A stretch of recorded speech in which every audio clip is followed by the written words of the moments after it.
All right, welcome into the Bobby Carpenter Show. Excited to be on again on this Monday. It's January 6th. Schlegs, before we get jumping with anything, I'd like to wish our guy, Mr. Aaron James Hawk, a big happy 41st birthday. Born on Insurrection Day, Schlegs. So I didn't know if he ever planned on being an insurrectionist. But you know what? It kind of, the shoe fits. You just got to roll with it. So kudos to AJ for celebrating that. He's going to be Schlegs at both the Orange Bowl with Pat McAfee and then at the Cotton Bowl. So twin dongs interwoven right there. So he'll be at both of them. So pretty busy week for him. Try to plan and see if we can get him on. And I don't know how that's going to work with when they're leaving and what that's going to look like, but try to figure all that out and try to plan it. But a big, exciting week for our guy, Mr. Hawk. Yep, big time. And hey, big exciting week for the Buckeyes. I mean, college football, the beautiful thing right now that we're going to be talking about over the next couple of days is just it goes back to defense travels, right? And you know, you have two games in the Orange Bowl, two teams in the Orange Bowl that like to run the football. That's how they set it up, right? They don't like to pass a lot, like Riley Leonard, 90 yards the last week. Now, Drew Aller can do it some more. I think Leonard can as well, but played really, really good defense, played field position, kind of an old school battle. Marcus coaching a lot like Jim Tressel and Tressel ball. And then you got this next one that with the Ohio State and the Texas matchup, which I really like. Two teams that can air it out, both really talented defenses going down the Cotton Bowl, and that you and I are going to be there. So it's going to be fun week of talking ball. Oh, it's going to be huge. Three of us will be there. Three amigos, have a good time down at the Cotton Bowl. Now, Schlegs, before we get into this, it is snowing here. Number one, I wonder what Laura got AJ for his birthday too, by the way. I'm excited to kind of find out what erotic delights men dare not dream of could be coming of him. So that's exciting for him. Lion's Den gift card is what I gave him. I just wanted to, whatever. Oh, gift card, absolutely. I mean, why stop at the gift card? Why not just mailed it to her. I just mailed it to her. Surprise. Yeah, I mean, you guys could have went in and done shopping. You could have modeled some stuff for her, whatever it is. How does this look? That's what real friends are for, Schlegs. I mean, people talk about hashtag brotherhood, I mean, the double helix of life, being able to weave those two together, that would be pretty tremendous. So you asked me before we got the show started, is it really snowing up there, like snowing bad? And like so hard. Columbus probably got 3 to 5 inches. It didn't start snowing till about 8, 9 o'clock. It wasn't early. I guess it started snowing in the south. Like it got progressively snowier as you got south. Like all of the counties south, where you're located, like Pickaway, they were level 3. Fairfield was a level 3. How many levels are there? 3. That's great. I love that, man. Yeah, so it's threat level midnight for there. They got between like 5 and 7. I think there was like a 9-inch belt down on the Ohio River. They got to call my in-laws, make sure they're good, and our place down there is good. But yeah, they've got like 10 inches, 10 to a foot, I guess, is what was rumored. And it's pretty cold, so it's probably gonna be hanging around here for a while. So they got a little bit of snow action here. So when you eventually get back, maybe there'll still be some snow on the ground. But the other piece of it is, Schlegs, is the fact that on Thursday, when we go to Dallas, I am praying that the Buckeye cruise and travel partners, their charter is going to be all taken care of. That's why I'm going to get down there. I'm kind of glad I'm taking that more so now than just taking a standard commercial flight, because Schlegs, the real feel today in Capel, Texas, area code 75019, where I used to reside right by the airport, it was like 26, 27 degrees Fahrenheit. Real feel with like that 17, 18 mile an hour wind was around like 8 or 9 degrees. And when we get there, the Thursday, it's supposed to be 3 to 5 inches of snow, which that is like 2 feet of snow in the north. So I am not really all that excited. And, someone talking about like, was it going to affect the game? Like, well, first of all, it's inside. Jerry ain't opening the roof to let all that snow on inside the stadium. But with that though, like logistics and travel and trying to get around everything, that's not going to be the easiest situation, because like you can testify to it more than me. You've lived down there much longer than I did, but North Dallas or North Texas isn't exactly equipped to be able to handle like significant snowfall. No, every year in North Texas, you always get like one of those hard freezing rains. Mm, Remember, it's completely different than it is in ice bath. Cincinnati. Yeah, Cincinnati, Cleveland, like their overpasses there are 5 stories high. I Oh, mean, yeah. like they're like you're driving up this thing, you're like, like, and then you add the ice layer to that, they'll just shut those bad boys down. And now it's like, how do I get through and skirt around all these different things through the back roads? But you also got to remember you're doing that in a population of Dallas Fort Worth area, which is over 6 million people. That's right, million. Okay, so take all that in consideration. It's going to go into now the team because Wednesday was going to be their their fast Thursday, right? Get there, do best Fridays in football on Thursday before you play on Friday. Like, how does that look for them as a team? Texas, you're driving up I-35, no problem. You're taking a bus. You can go as slow as you want. But for us getting in there, how does that impact the logistics? They'll be in the hotel. Like, what But are you really, it's for talking about? the fans. The What the DFW Metroplex, you said it was 6 million? You wanna yeah. revisit that number? Is it more than that now? It's eight point Give it to one me. million, dude. I was Oh gonna my say when gosh. I was there, it was like Oh, 5.5, 6, and that's been 15 dadgummit, bro. That's a long time. That's a lot. I remember when I was there, heck, in high school, it was like probably like 2 million of DFW, right? Yeah. So, man, yeah, I went down there for Christmas. It would be hard for me to move back just because of the concrete jungle that it has become. I'm driving around like I used to hog hunt, like literally right there, and there's just like stuff. I'm like, what the hell would I be doing with my hog dogs right now? I had to drive, Yeah. like we'd have to live straight up in like Central Texas to be able to kill some pigs. It'd be bumpy. It'd be bumpy for sure. Yeah.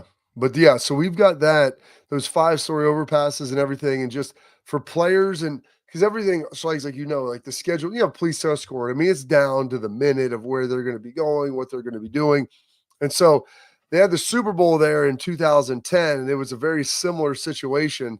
I think that was your first year up here, Schlegs, Yep. where Yeah. they had a lot of snow and people were upset about the fact that it was a difficult situation. And that was a Pittsburgh Green Bay Super Bowl. So those folks had like no sympathy for it because they live in it, but the Right. folks down there do not. And I would laugh and it wasn't really funny, but you would see cars like flipped off of those aforementioned overpasses, which people are dying. But when you're 50 feet up in the air, it freezes poof David Copperfield like that. And then all of a sudden it's like, oh, I'm driving like 60. I'm not hugging the road. Whoosh, hit the bridge, go over the top. So there is that element. The travel of people getting in with the flights, we'll see how that all obviously is able to go and if they're able to take care of that. But, just your initial thoughts here. Game is going to be on Friday. So Yep. today is like a Wednesday style practice. They'll have like kind of 2 Thursdays, I think, is what the kind of plan is moving forward. Team is pretty healthy for the most part coming out of there. Your preparation leading into this game of how this looks on a like a Wednesday week, if you will, of being Yeah. able to get ready now for this game. Well, it's snowing up there. So what? They're in the indoor, right? So, and again, they're playing indoors, and that's normally what you see. And part of that Wednesday practice and having 2 Thursdays is what are you doing? Like you're tapering down. So a Wednesday practice volume, you're probably looking at an hour and 45 minutes of field work at this time of year. Normally in the beginning of the year, it's like 2 and change, then maybe, 2, and then maybe an hour 30, hour 45, hour 30 probably on that Thursday, and then you go best Fridays in football. And as you start to staircase down, now going into week 15 of the season, doing that and being an hour and 45 and then having those 2 Thursdays where it could be an hour 30, hour 15. Again, you've already done all the work. This is where coaching, like I always say, like, why do you got to be on there longer, right? Don't confuse activity with achievement. Go out there. And again, we also had the extra day, which allowed guys to get in the film room. When you have a very veteran team like we have, right? Those classroom sessions and walkthrough sessions can be just as good because guys can retain it. Then you go out on quote unquote Tuesday, Wednesday modified practice. Now it's the execution of that. And that's how much to retain, how much did you get out of the walkthroughs, how do they look? And this is the type of day though, where if you don't necessarily get the look that you want to get, boom, you can run it back.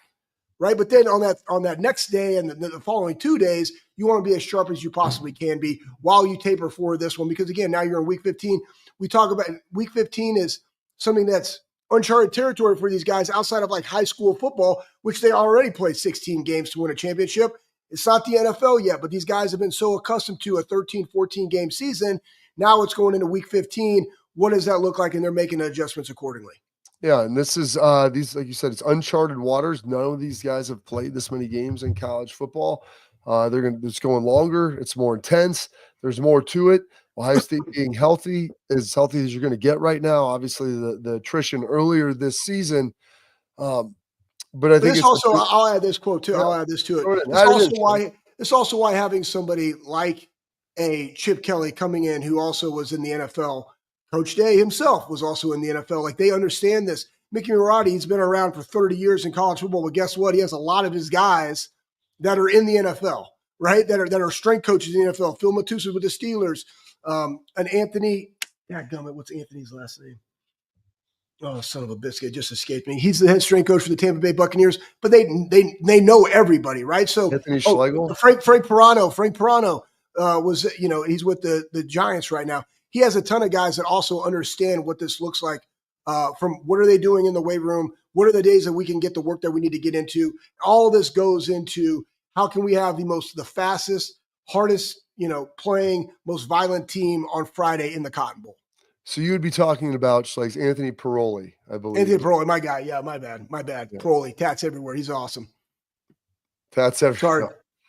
The tats everywhere. That's the delineator that puts you over the top. All right. Well, that's good. We got a big show for you today, Schlegs.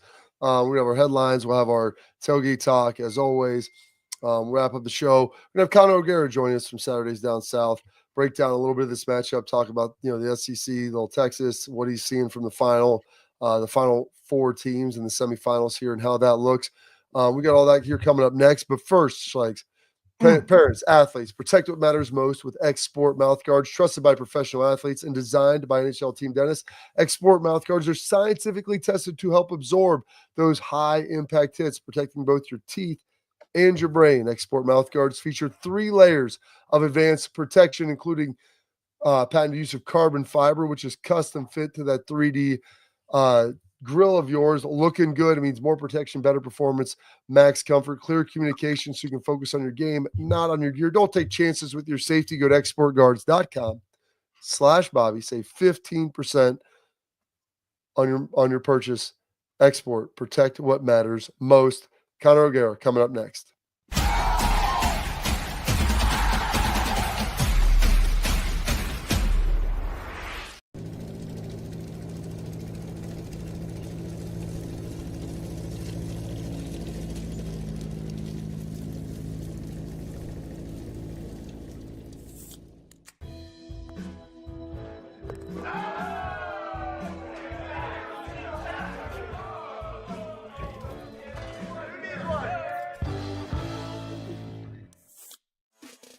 Welcome to Big Play, the fastest growing sports media company in America.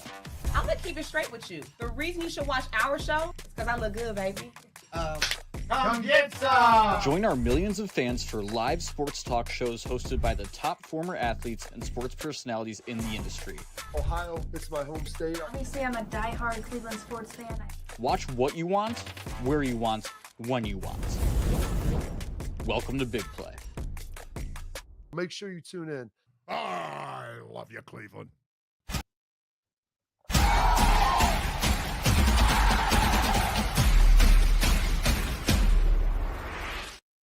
All right, welcome back in the Bobby Carpenter Show. And now we are pleased to bring in a guy who's been on the show a number of times. One of the repeat guests we have, does a great job for Saturdays Down South, Mr. Conor O'Gara. Conor, thank you for spending some time with us today. It has been, at least from my mind, it's been a pretty fun playoff thus far. Maybe some of the games haven't always been that competitive, but we finally got to see one of the first real good ones, a double overtime thriller.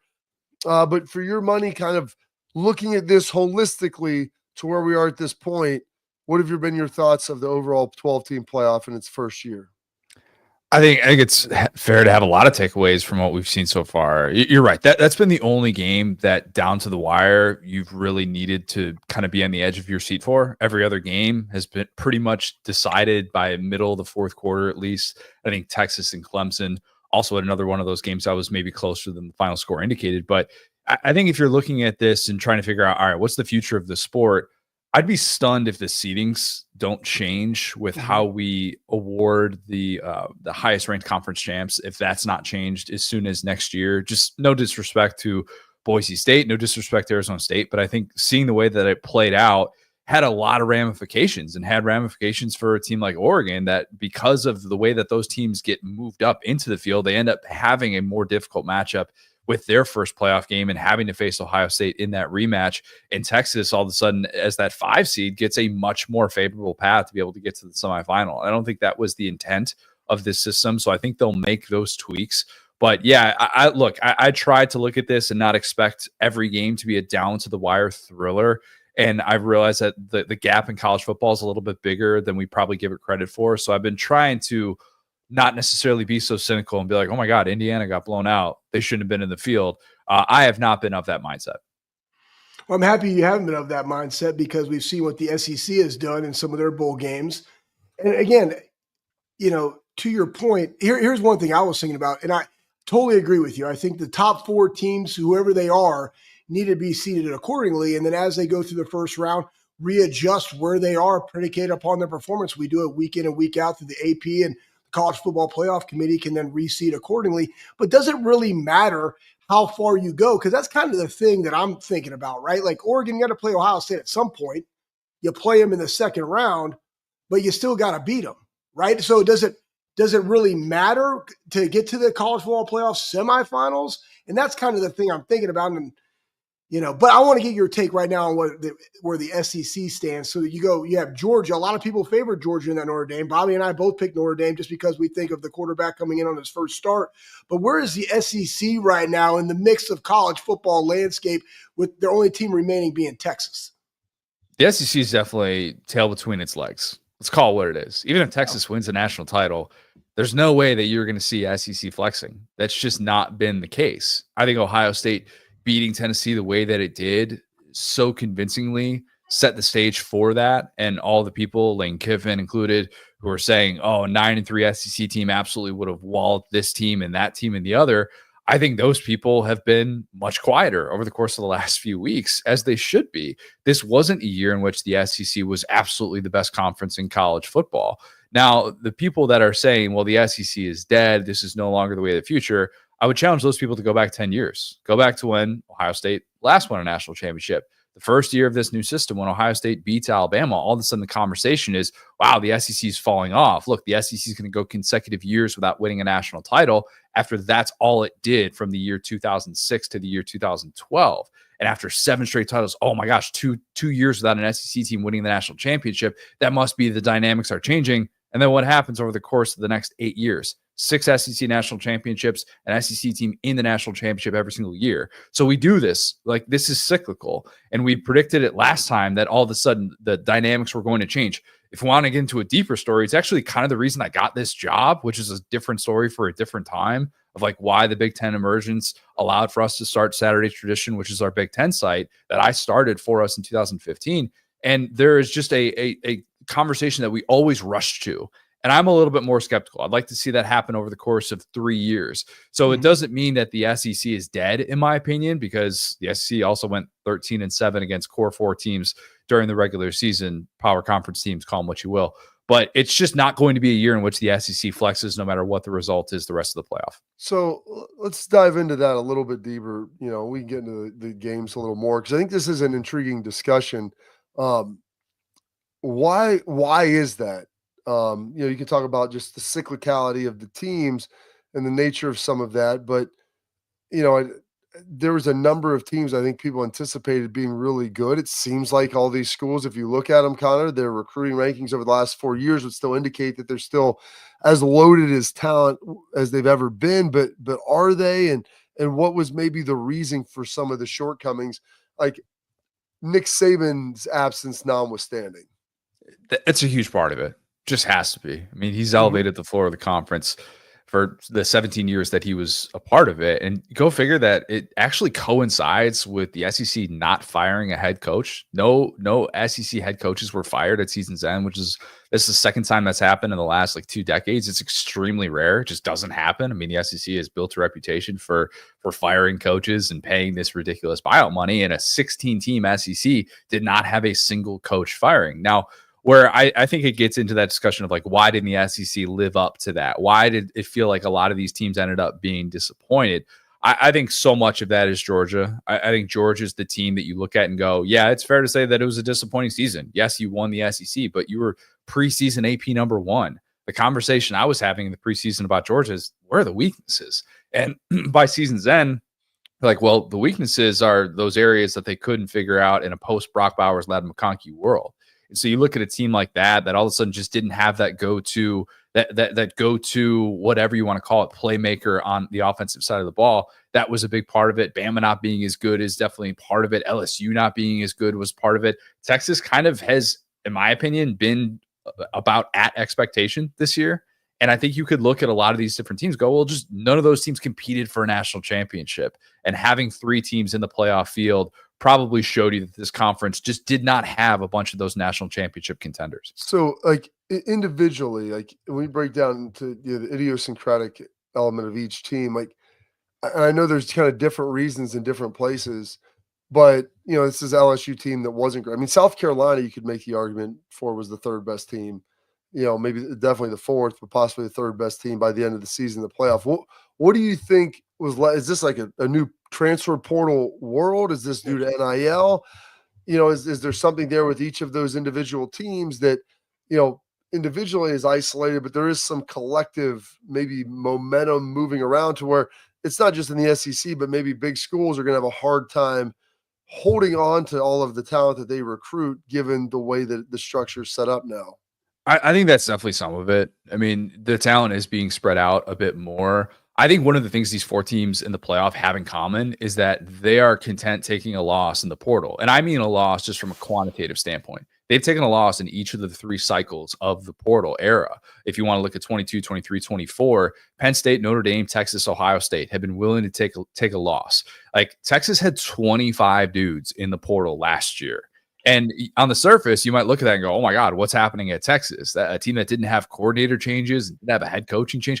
Well, it's because they're only taking in like 7-8 guys, but they know those 7-8 guys have really got a hit. And so, yeah, your depth is going to take a bit of a hit. Like, that's just reality in this day and age. You might not have those 2nd and 3rd stringers, but, it does kind of speak to that. And I think more so what plagued the SEC this year, huge preseason expectations for quarterbacks. They didn't really live up to it. And Quinn gets included in that, but Jalen Milroe, Carson Beck, these guys who came into the year, really, really decorated guys. And, people at Georgia have already pointed to the NIL thing as being more of a distraction. You got the private jet deals and the Lamborghini deals and this, that, and the other. And maybe there's something to be said for that, for those high profile quarterbacks. You thought they had pressure on themselves before the NIL era. And now with it, all those different opportunities that are being thrown their way, maybe it's more difficult than ever to kind of manage that when you're that decorated quarterback coming into the season.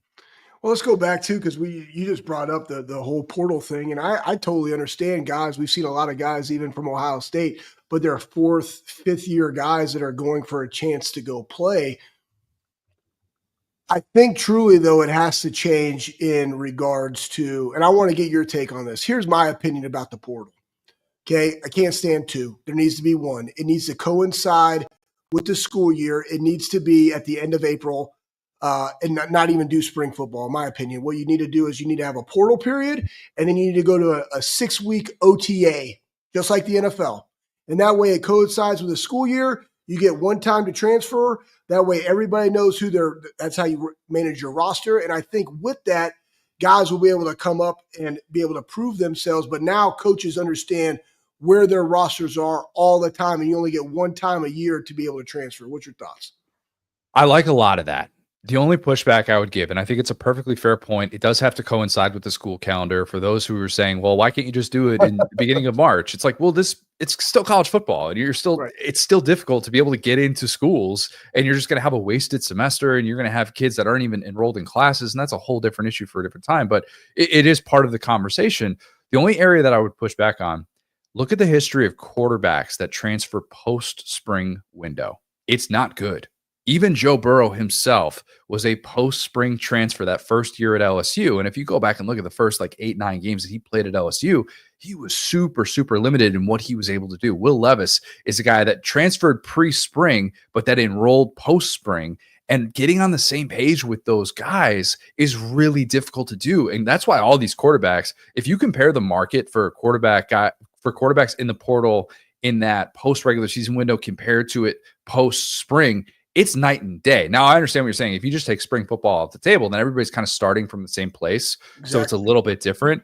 And I do like that. I think that's part of it. But I think you'd get pushback on these teams who are like, hey, we have a real need to be able to get a quarterback in the portal. Ohio State obviously dealt with that a lot. And that was such a huge thing for Will Howard to be able to step in and get those reps with those new guys, those early enrollees who are stepping in and being able to have those months in the spring, as opposed to just being like, hey, figure it out in the summer, come into fall camp, and hopefully everybody's going to get on the same page. I think that might be the pushback a little bit from some of these coaches.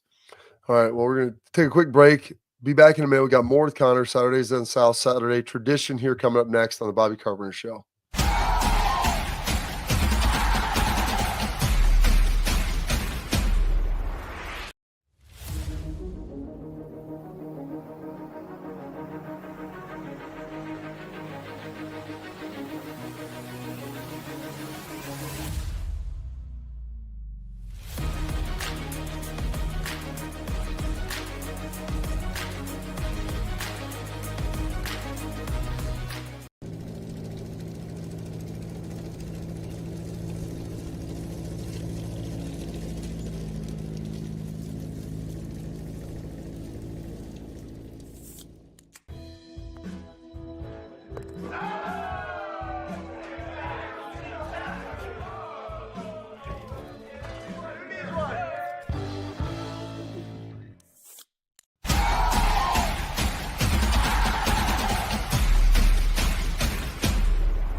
All right, welcome back in, and you're still here with our guy Conor O'Gara, talking a lot of big picture stuff, trying to hone down in on the games now.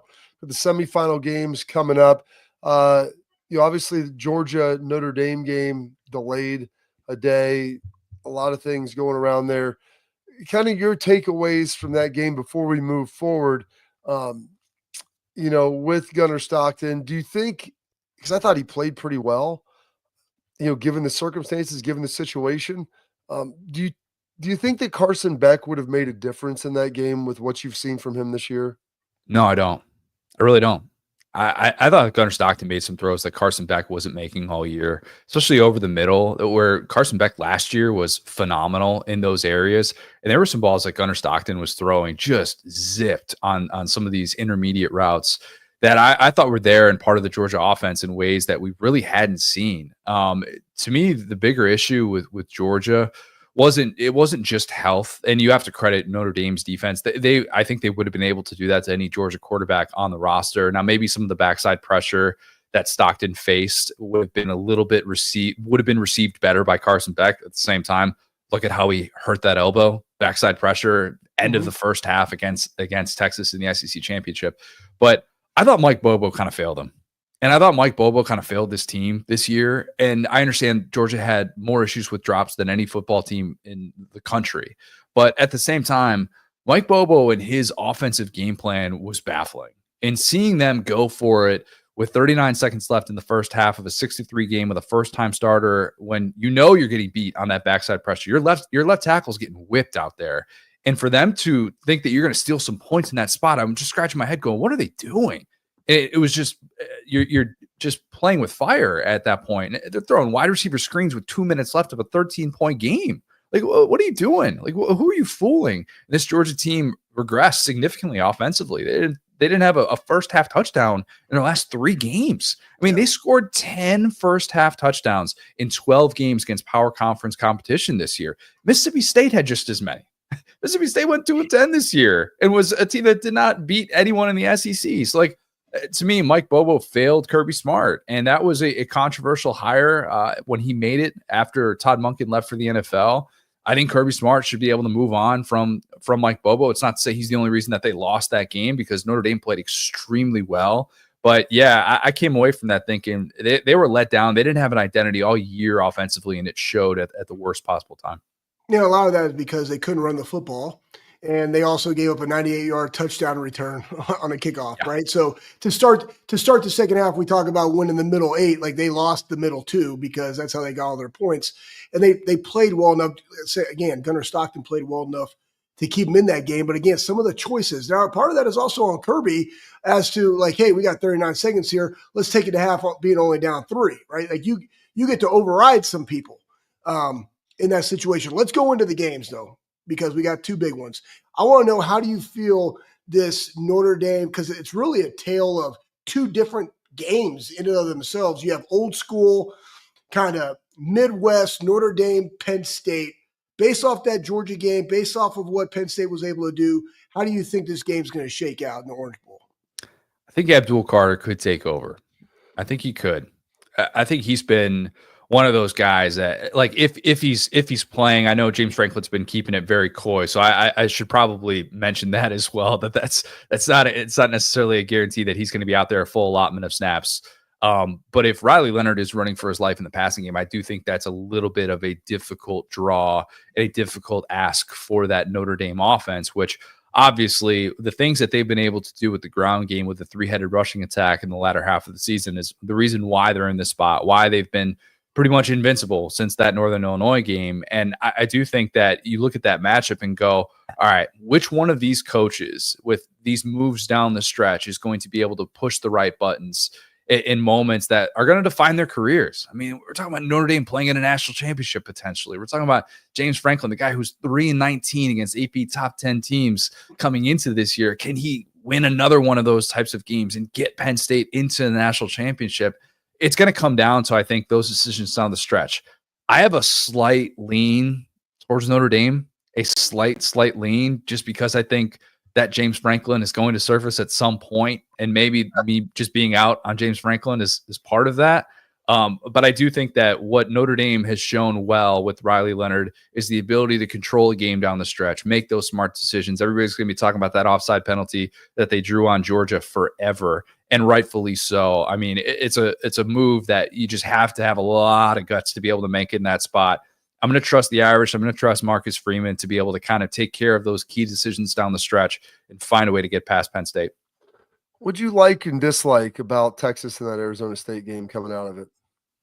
I disliked the faith that Sark had in Quinn Ewers when they are up in the middle of the fourth quarter, and that pick that he threw, a play where he's trying to fit the ball into double coverage downfield to Isaiah Bond, a guy that came back from injury after he got his ankle rolled up on in the SEC championship, and he tries to fit it into double coverage down the field, an area that Ewers has struggled in this season. And you're wondering, why isn't Texas running the football? Why are you not running the football? Why are you trying to not bleed some clock here? Why are you going for the kill shot here? I also didn't like that they didn't go for the 2-point conversion when Ewers had the touchdown run to make it a 16-point game, but that's a different discussion. I didn't like that. And I didn't like the fact that for so much of that game, it felt like Texas didn't really have a chance to establish an offensive rhythm. Arizona State, every play they were running was in Texas territory, it felt like. And Texas really wasn't getting the ball a whole lot because of the way that they got up early in that game. And so I kind of looked at it and go, man, like, you see the flaws with this Texas team, but you also saw the poise. That 4th and 13 that Ewers had in that game, I don't know if there was a person in that building outside of Sark and maybe Quinn Ewers and Matthew Golden who thought they were about to do what they did on that play. And that'll go down. I made the case. I think it's the biggest Texas touchdown since Vince Young got the edge against USC. I really do. Like, I think it was that impactful in that spot, because if you don't convert 4th and 13, obviously you lose the game. But the poise that Ewers showed to be able to check at the line of scrimmage, to be able to trust that his guy was going to be able to beat the safety help over the top in the middle third, I just thought it was the stuff of legend. It really was. And the poise to be able to come back first play and second overtime, the one that everybody forgets about, Gunnar Helm on a little wheel route, he slips right through when Texas is selling run. I just thought it was masterful by Sark down the stretch. That's why you can never count him out, because there might not be a better schemer in this entire sport than Steve Sarkisian. Yeah, it's going to be a great matchup. And to your point about time possession, I mean, it was 22-38 almost, Arizona State in that matchup. That's not going to bode well, especially how they haven't scored a point in the third quarter. Texas hasn't, I guess, in a long time, maybe 3 points. What are you thinking about this semifinal matchup in the Cotton Bowl, Texas-Ohio State?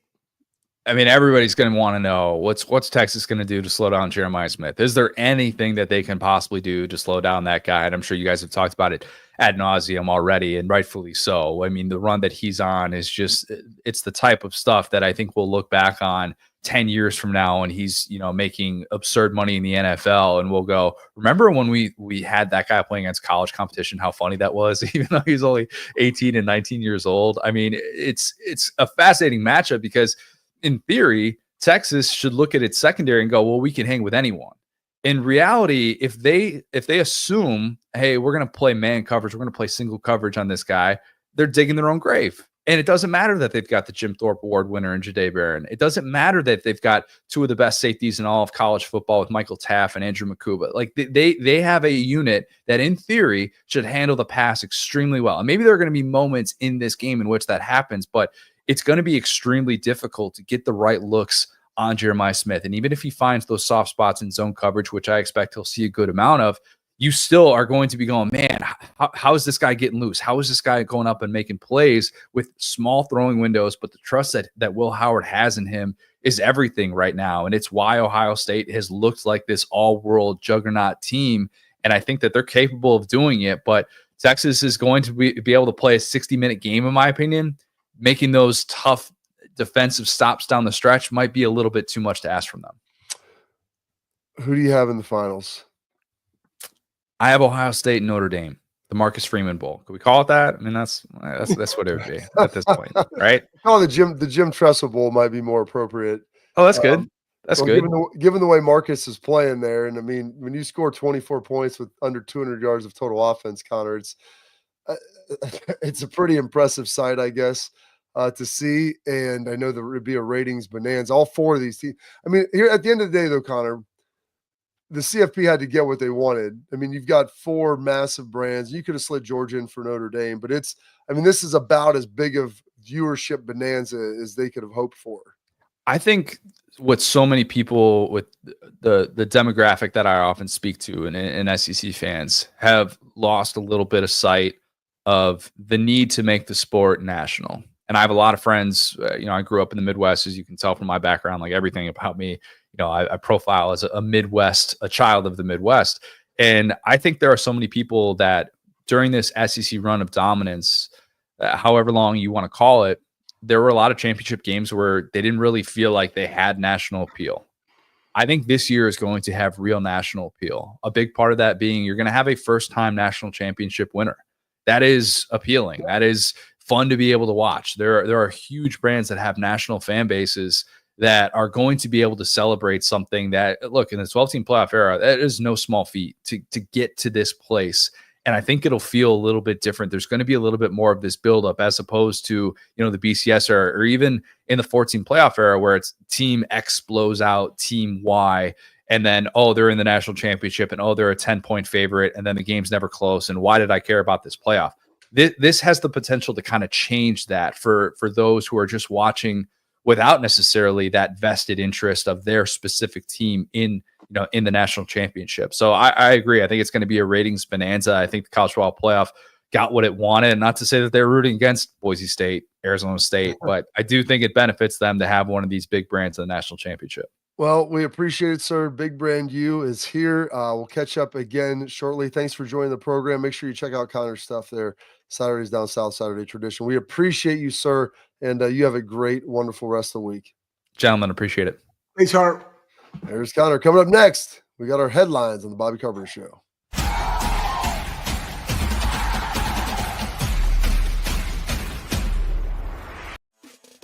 Welcome to Big Play, the fastest growing sports media company in America. I'm gonna keep it straight with you. The reason you should watch our show is because I look good, baby. Come get some! Join our millions of fans for live sports talk shows hosted by the top former athletes and sports personalities in the industry. Ohio, it's my home state. Obviously, I'm a diehard Cleveland sports fan. Watch what you want, where you want, when you want. Welcome to Big Play. Make sure you tune in. I love you, Cleveland.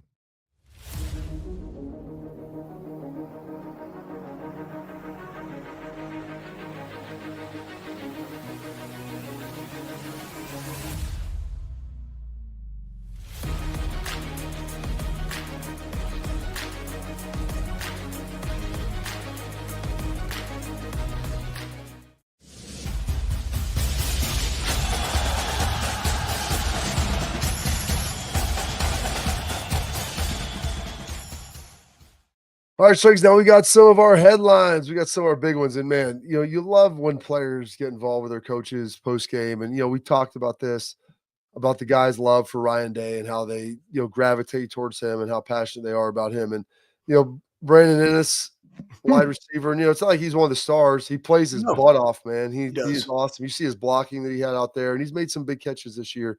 But in the post game, Pat, you want to throw that up? Brandon Ennis, Ryan Day getting after it, dude. It was unbelievable. And you can see the passion and joy. Come on, best coach in the nation. Y'all talking about, man? Come on, stop talking bad about the dog, man. Yeah. It was tremendous to see, but you could feel that connectivity between them. And Jack said it, Sawyer talked about it, and it's just so awesome to kind of see these guys rally around their leader. Yeah, and Brandon's one of those guys. I remember just seeing him in the weight room. I actually thought, again, I don't know all these guys. I'm not following recruit. I don't know what age, what class they are. I thought he was like a fourth-year guy by the way he handled himself in the weight room. That's just Brandon Ennis. Honestly, kudos to Brian Hartline, power of the unit. Like those guys all just kind of handle their business in a very professional manner. But I love seeing these type of things because nobody has access to that, and nobody's like really asking them the questions. They're going on, above and beyond to be able to articulate to people how they feel about Coach Day. Oh yeah, and it's been tremendous. You love to see it. It's been awesome, and it's just so much juice, so much passion. Like you said, he handles himself like a straight dude. And then this is the guy, man. Like I love Cody Simon. He dropped the pick in the game, and I wanted to make sure to give him hell about it.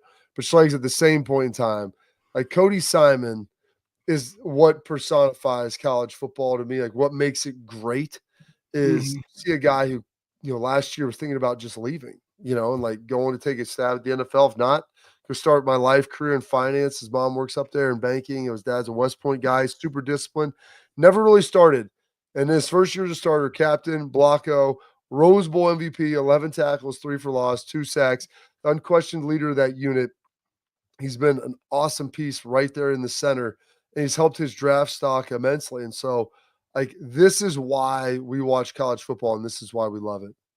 Yeah, I mean, greatness is the accumulation of great days, and Cody's had 5 years of great days. He's just been stacking them, and now it's, it's paying dividends for him. It's also paying dividends for his teammates. Like, Cody's one of those guys that's all business all the time, very, very serious guy. And when he decides to speak, people listen, and he's just bringing – like, I'll honestly say, like, him and Jack and the way that Lathan and Caleb play, and then on the outside perimeter, like you don't really get to feel IGB and Denzel and Jermaine all the time, but like you do the safeties because they're in the box, they're playing on inside drill, but like the excitement and the enthusiasm that those guys, JT, have permeates throughout that defense, and they're playing at an elite level right now. And then lastly, Schlegs, we're going to get to this.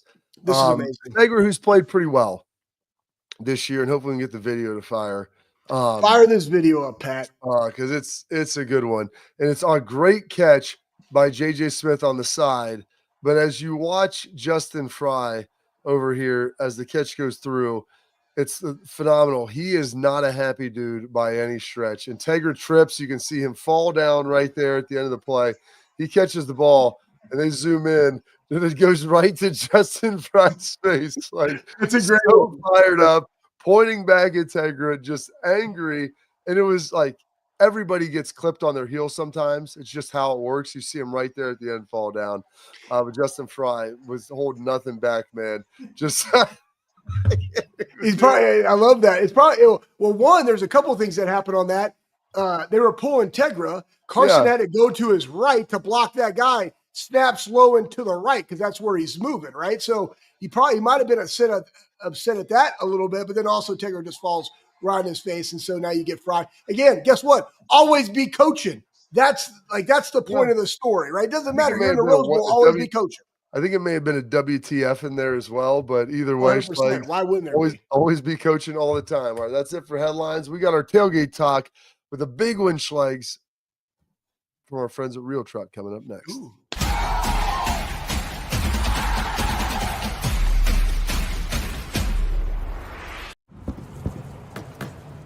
Get the most out of work, life, and all your outdoor adventures with top-selling upgrades for your truck. Guaranteed fit, free shipping, easy install, expert support, and thousands of dealers just a click away. Bring your truck to life. Real Truck. Upgrade today and save between $50 and $400 on select Real Truck products. Visit realtruck.com/specials.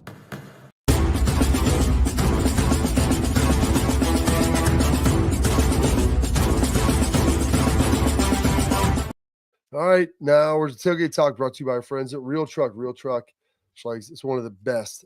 It is the best place to outfit your truck, your Jeep, your Bronco, the interior, the exterior. They got stuff for all of it, all the fixings that you're looking for. So go to realtruck.com and do like Swags and I did. Bring your truck to life. I brought my Jeep to life. It's snowing now, so I can't be driving a soft top. But you know what? Once it's warm again, Charge can't it wait to winning. Charge it to winning. Can't wait to get it out of there. And here's the best part. You go there, you spend $100 for all our loyal viewers and listeners out there. Use promo code Bobby at checkout. You get the free Real Truck hat. We've been telling you about it. It's tremendous. They're great. Their stuff there is awesome. So go be a Buckeye and go shop at realtruck.com. All right, Schlegs. Promise you, I almost want to lead the show with this tomorrow because it's so big. So girthy. I told you, Hootie threw this out there last week. How does this team not get complacent after two huge wins back to back? I'm going to give you the floor here for the next couple minutes. Well, I don't need a couple minutes, but that, to your point, Bob, we actually asked Lathan Ransom about this last week. And here's how you don't get them to not be complacent. There's always things to correct. There's always coaching points, right? Bob talks this all the time. He's given Cody Simon a hard time. We asked Lathan, have you given Caleb Downs a hard time for 2 picks? He's like, no, he should have had 3 picks. So, guess what? The eye in the sky never lies. There's always room for improvement.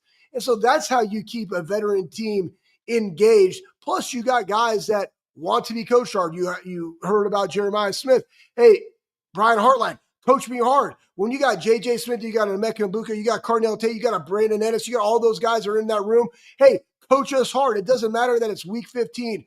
Coach us hard. Get the best out of us because at this point in time in the season, week 15, our teammates need our best. And that's the why. Plus, I go back to their why. We've heard it a lot. We've heard it quite a bit. And it came from the players, right? We talked a long time ago about the weight room and guys and putting their own little stamp of approval on things called culture reps. And where I first saw Will Howard be fully submerged into this, and that was a culture rep that he was doing a +2 on a lat pull down. And Tyleek was there spotting him, and a defensive lineman, and Will, and he's spilling it, screams are coming out. That's when I knew what this team potentially had. And when it's player-led that way, and when they're playing for another opportunity to wear the scarlet and gray, another opportunity to go out there and ball out with their brothers, that's their why.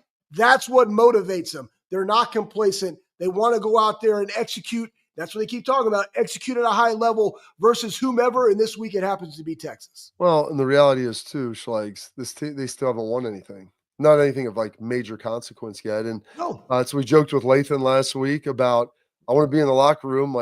Donovan Jackson's the guy. They created the 4-yard marker. You go flip them over. It's Tennessee. Then it was the Rose Bowl. And now you got the Cotton Bowl against Texas. And you just keep flipping it and you get to the next one. And that's what it's all about is it's not finished. They're playing to get one more chance with their guys. You win this one, you get the last chance, and then you can get a chance to go hoist a trophy and immortalize yourself, not only in Ohio State, but in college football lore. So very excited about those guys. Last one, Schlegs, here. We got a bunch still from last week that we're going to be able to get to. From Ben Mark. The M's blocked out, of course. What has been the biggest difference in the growth of the defense? Communication and execution, parentheses. Which unit has impressed you more this playoff run, the offense or the defense? I'll start with this. I think that after the first Oregon game, they've all talked about it, but communication, being in the right place pre-snap, and not necessarily simplifying it, but also simplifying it. Allow your guys to go do what they do at a high level by being able to play fast, but simplifying the defense. That doesn't mean different looks or whatever, because you can disguise. Our guys are smart enough to be able to do that, but it's just simplifying certain things. How do I spill? What's my leverage? It can't be it's this on this and this on that. No, there is no gray. It's just black and white, period, dot. That allows guys to go play very fast. probably right now in the playoffs. Again, my expectation of our offense is being able to do what they do. I would say it would be number one would be our offensive line play. And that starts with Donovan Jackson being able to kick out the tackle and doing what he's been able to do. And the stat lines that you're seeing from Donovan Jackson. But 1A would be the defensive line and the way they've been able to affect the quarterback in the first 2 rounds. What about you, I'll Bob? tell you, the lines have been huge. And as good as J.J. Smith has been, as good as they've been in the back end, linebackers, like when you can run the football, you can provide protection, and then you can dominate up front. Like that is where the game is set. That is where the tempo is set. I don't care how good your receivers are. I don't care how good your DBs are. If they have all day to throw or you have no time to throw, that's going to impact those guys on the perimeter in a big way. And they've been playing well. So kudos to Justin Fry, giving him his flowers. Larry Johnson, those guys have come to life. And the players as well. They're a big part of it, playing their butts off. Absolutely. Coming up, we will wrap up the Bobby Carpenter Show with the parting thoughts of one Anthony Schlegel.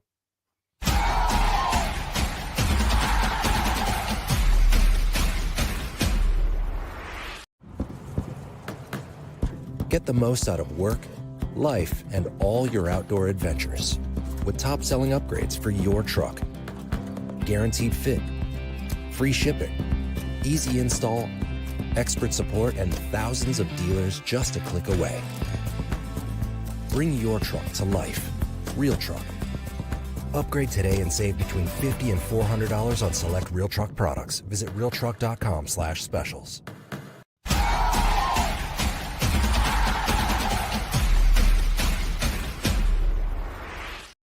All right, here you go, Schlegs.